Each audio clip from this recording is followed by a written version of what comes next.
ஒரு நாய் வயதானதும் வீடு வீடாக சென்று தன்னுடைய பசி தீர்க்க உணவுக்காக பிச்சை கேட்க ஆரம்பித்தது.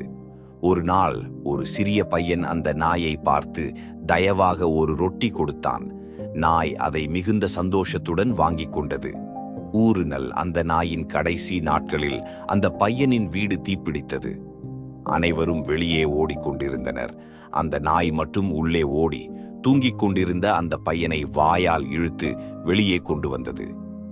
நாய் இறந்து விட்டது. ஆனால் அந்த பையன் உயிருடன் இருந்தான். பாடம்: ஒருவனுக்கு செய்த சின்ன உதவியும் கடைசியில் பெரிய திருப்பத்தை ஏற்படுத்தும். இரக்கம் எப்போது திரும்பி வரும் என்று சொல்ல முடியாது. இந்த உரை உங்களுக்கு தாக்கம் ஏற்படுத்தி இருந்தால் லைக் பண்ணுங்கள், ஷேர் பண்ணுங்கள். உங்கள் நண்பர்களும் இதை உணர வேண்டும். சப்ஸ்கிரைப் பண்ணுங்கள். இந்த மாதிரி இன்னும் ஆழமான வீடியோக்கள் வரப்போகின்றன. நன்றி. வாழ்க உங்கள் நேரம், உங்கள்